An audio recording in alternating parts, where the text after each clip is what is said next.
100 millions détournés chez Kiabi, l'affaire prend une dimension internationale. Une banque allemande dans le viseur. Kiabi réclame les 100 millions d'euros qui avaient été détournés par son ancienne trésorière à une banque régionale allemande, Volksbank Düsseldorf-Neuss. Celle-ci s'estime victime également d'une fraude. Révélée en septembre, l'affaire de la fraude aux 100 millions d'euros chez Kiabi connaît un rebondissement inattendu en Allemagne.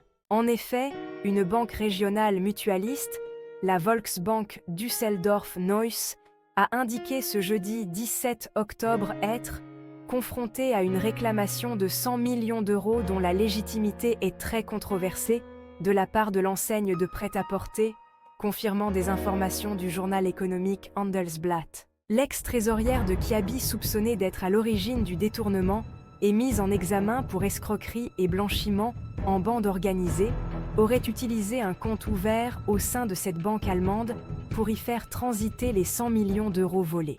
Problème, cette somme que réclame désormais le groupe nordiste à la Volksbank Düsseldorf-Neuss a depuis été virée en Turquie.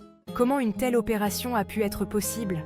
C'est ce que cherche à savoir la banque allemande qui se pose également en victime de cette fraude sophistiquée d'ampleur. D'après les Échos, la société a d'ores et déjà décidé de constituer une provision de 30 millions d'euros.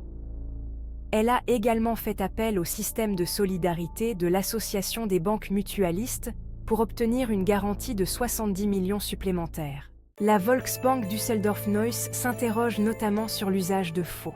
Car virer d'importantes sommes d'argent d'un compte à un autre fait l'objet de procédures strictes, surtout dans les grands groupes comme Kiabi. Cela nécessite l'accord de plusieurs personnes, dont le trésorier et le directeur financier, et jusqu'à la direction générale pour les très grosses opérations. Ce nouveau rebondissement vient en tout cas confirmer les craintes de voir l'argent détourné disparaître rapidement à l'étranger, via des comptes rebonds. Les 100 millions auraient ainsi été répartis en de nombreux virements individuels depuis un compte en Turquie vers différents destinataires, via plusieurs banques turques. Que pensez-vous de cette histoire? Et pour ne plus rater nos vidéos avec des histoires vraies, émouvantes et merveilleuses, merci de vous abonner, d'aimer et de partager massivement.